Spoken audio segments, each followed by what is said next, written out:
ప్రియులారా, ప్రభువైన యేసుక్రీస్తు నామములో మీకు శుభం తెలియజేస్తా ఉన్నాను. కొద్ది నిమిషాలు దేవుని వాక్యాన్ని మనం మత్తయి సువార్త 19వ అధ్యాయం 16వ వచనంలో గమనించినట్లయితే, ఒకడు ఆయన వద్దకు వచ్చి నిత్య జీవం పొందాలంటే నేనేం చేయాలని యేసుప్రభుల వారు అడిగినప్పుడు, యేసుప్రభుల వారు మరి నరహత్య చేయరాదు, వ్యభిచరించరాదు, మరి ఇలాంటి ఆజ్ఞలన్నీ నువ్వు పాటించాలి అన్నప్పుడు, అవి నా చిన్నతనం నుంచే పాటించుచున్నాను అని ఆయన చెప్పడం జరుగుతూ ఉంటుంది. మరి నీ పొరుగువారిని సన్మానించము, నిన్ను వల్ల నీ పొరుగువారిని సన్మానించము, ప్రేమించవాలని ఉన్నది కదంటే అవన్నీ నేను చేస్తున్నాను అని చిన్నప్పటి నుంచే నేను అనుసరిస్తూ ఉన్నానని అతడు చెప్పడం జరిగింది. అయితే యేసుప్రభుల వారు నీకు ఒకటి కొదువగా ఉన్నది, నువ్వు పరిపూర్ణ అవుటకు నీ ఆస్తి అమ్మి బీదలకు ఇమ్ము అని చెప్పినప్పుడు అతడు మరి ఆ మాట విని వ్యసనపడి వెళ్ళిపోవడం మనం గమనిస్తూ ఉంటాం. అతడు వెళ్ళిపోతాడు. ఎందుకంట అతడు బహు ఆస్తిపరుడు కాబట్టి మరి ఆ ఆస్తిని అమ్మి బీదలకు ఇవ్వడం అతనికి ఇష్టం లేదు. ప్రియులారా, మరి మన యొక్క ఆత్మీయ జీవితంలో దేవుడు మనల్ని దీవించినప్పుడు, మనం దీవించబడిన వారం అయినప్పుడు మనం బీదల పైన మనం కనికరం చూడాలి.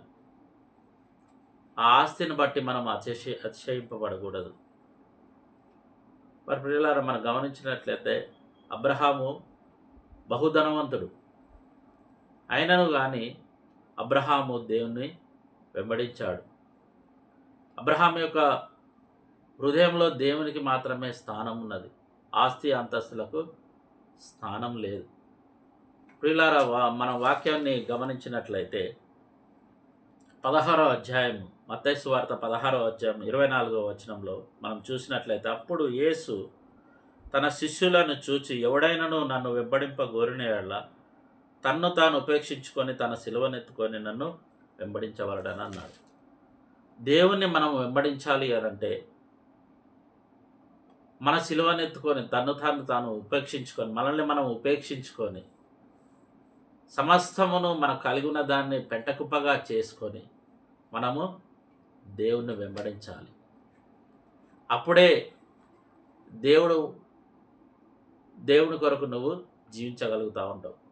నీ ఆస్తిని బట్టి కానీ, నీ డబ్బును బట్టి కానీ, నీకున్న సమస్తాన్ని బట్టి కానీ నువ్వు అతిశయించినట్లయితే నువ్వు దేవుని వెంబడించలేవు. ఎందుకంటే నీ హృదయంలోనే ఆ యొక్క భావన, నేను డబ్బు గలవాడని, నాకు సమస్తం ఉన్నది అన్న ఆ భావన నిన్ను దేవుణ్ణి వెంబడించకుండా చేస్తూ ఉంటుంది. ప్రియులారా, మరి యొక్క వాక్యాన్ని మనం గమనించినట్లయితే మత్తయి సువార్త 19వ అధ్యాయం 23వ వచనంలో, యేసు తన శిష్యులను చూచి, ధనవంతుడు పరలోక రాజ్యంలో ప్రవేశించుట దుర్లభం అని మీతో నిశ్చయంగా చెప్పుచున్నాను.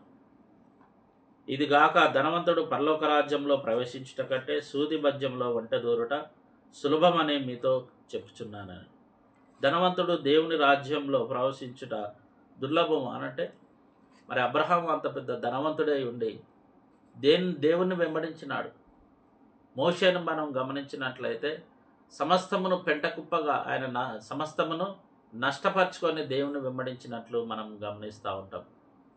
ప్రియులారా, ధనవంతుడు మరి పరలోక రాజ్యంలో ప్రవేశించడం అనేది సూది బెజ్జంలో వంట దూరడము లాంటిది అని యేసుప్రభుల వారు చెప్తారు. సూది బెజ్జంలో వంట దూరదు. కాబట్టి ధనవంతుడు కూడా పరలోక రాజ్యంలో చేరడు అని యేసుప్రభుల వారు చెప్తా ఉన్నాడు. అక్కడ 25వ వచనాన్ని మనం గమనించినట్లయితే, శిష్యులు ఈ మాటలు విని మిక్కిలి ఆశ్చర్యపడి, అలాగైతే ఎవడు రక్షణ పొందగలడని అడగగా, యేసు వారిని చూచి, ఇది మనుషులకు అసాధ్యమే కానీ దేవునికి సమస్తము సాధ్యమని చెప్పాను. 27వ వచనంలో మనం చూస్తే, పేతురు, ఇదిగో మేము సమస్తం విడిచిపెట్టి నిన్ను వెంబడించింది కనుక మాకేమీ దొరుకునని ఆయనను అడగగా, యేసు వారితో ఇట్లా నేను, ప్రపంచ పునర్జన్మందు మనుష్య కుమారుడు తన మహిమగల సింహాసనం మీద ఆసీనుడై ఉండినప్పుడు నన్ను వెంబడించిన మీరును 12 సింహాసనం మీద ఆసీనులై ఇశ్రాయేలు 12 గోత్రముల వారికి తీర్పు తీర్చుదురు. నా నామము నిమిత్తము అన్నదమ్ములైనను, అక్కచెల్లెలైన, తండ్రినైనను, తల్లినైనను, పిల్లలైన, భూములైన, ఇండ్లనైనను విడిచి పెట్టిన ప్రతివాడు 100 రెట్లు పొందును, ఇదిగాక నిత్య జీవమును స్వతంత్రించుకొనును. హల్లెలూయా.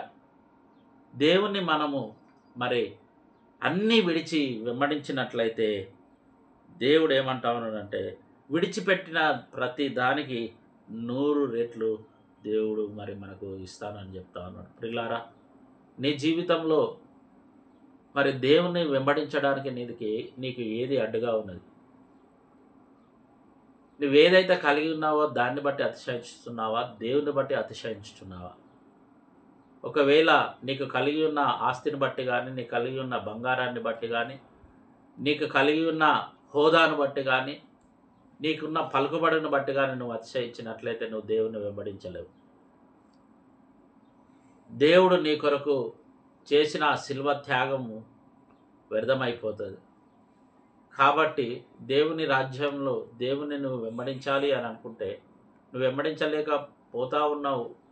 ఎందుకు అనంటే, నీకున్న ఆస్తిని బట్టి, నీకున్న డబ్బు హోదాను బట్టి నువ్వు దేవుని వెంబడించడం లేదు.